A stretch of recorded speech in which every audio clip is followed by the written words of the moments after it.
नाग पंचमी का पावन पर्व है और संपूर्ण भारतवर्ष में नाग पंचमी का त्योहार बड़ी धूमधाम से मनाया जाता है। लेकिन ये नाग पंचमी क्यों मनाई जाती है? ये द्वापर के एंड में, जब द्वापर एंडिंग पे था और कलयुग की शुरुआत हो रही थी, तो ये किस्सा तो आप लोगों को पता ही है, सब लोगों को, कि कलयुग का आगमन राजा जो परीक्षित थे वो रोक रहे थे। उनने कहा कि विधाता की सृष्टि में गड़बड़ी हो जाएगी, मुझे आने दीजिए। चलो, वो जो भी बातें हुई, तो कलयुग जो था, जो गलत तरीके से धन कमाया जाता है, गलत तरीके से जो सोना इकट्ठा किया जाता है, उसमें उसका वास बताया उन्होंने। उसने कहा मुझे मेरा स्थान बताइए, तो उन्होंने कहा मदिरा में है, वैश्यालयों में है, और गलत गलत जगह उसका स्थान बता दिया कि ऐसी ऐसी जगह पे जाके वास करोगे। फिर उसने कहा कि महाराज कोई एक आध जगह तो मेरे लिए अच्छी बता दो, सब तो गलत गलत जगह बताइए आपने। तो वो भी ये था कि जो गलत तरीके से कमाया हुआ धन दौलत या सोना, उस जमाने में सोना चांदी ज्यादा होता था, ऐसे रुपए पैसे तो चलते नहीं थे, सोने चांदी का हिसाब किताब था, उसमें जाओ सोने में निवास कर लेना तुम। तो हुआ ये था, राजा परीक्षित तो बहुत धर्मात्मा था, लेकिन कलयुग तो अपना रास्ता देख रहा था, क्योंकि युग आना था ना, चारों युग बारी बारी से आते हैं।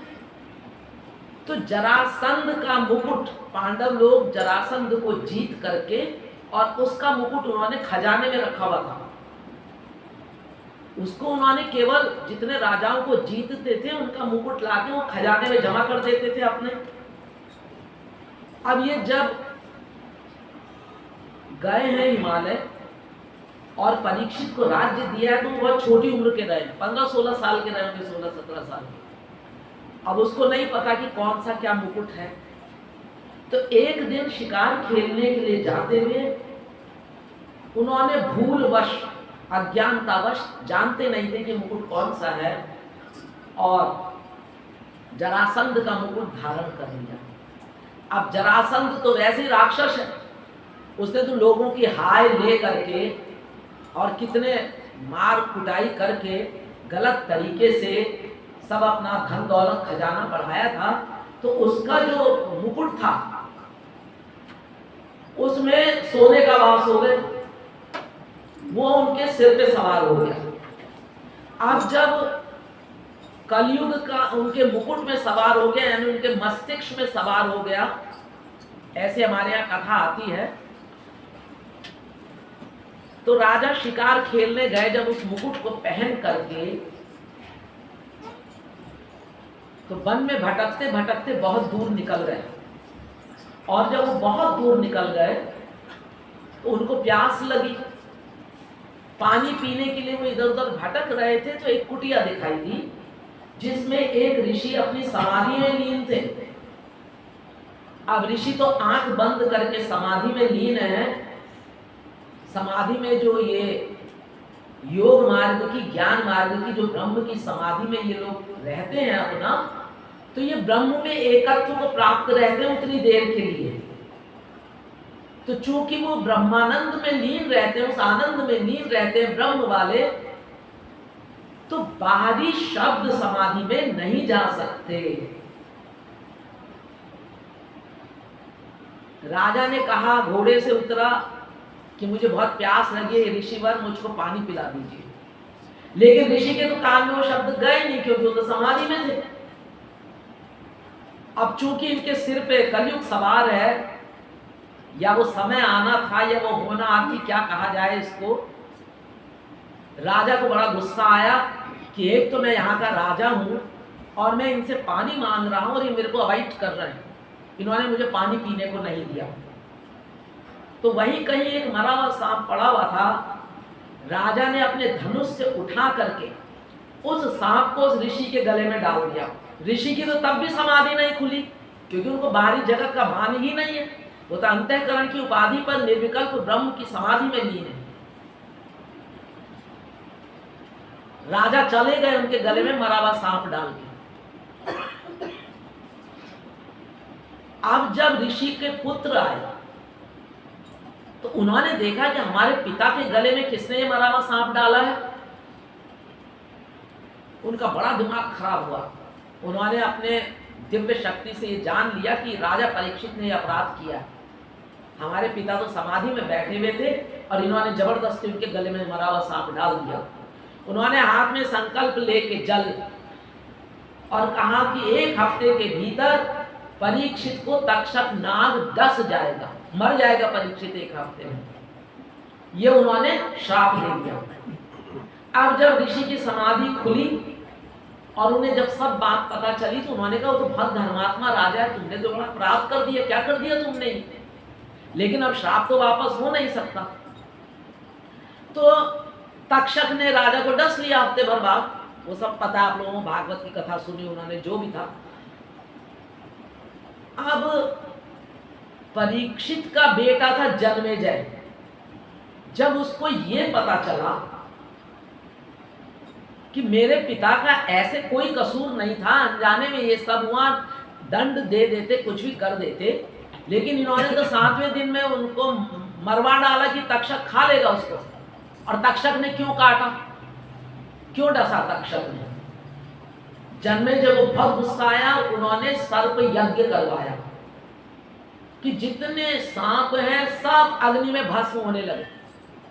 भाई यज्ञों में मंत्रों की पावर होती है और करने वाले सब ऋषि मुनि। तो उन मंत्रों के प्रभाव से सारे सांप आके उस यज्ञ वेदी में भस्म होने लगे। तब नारद जी आए।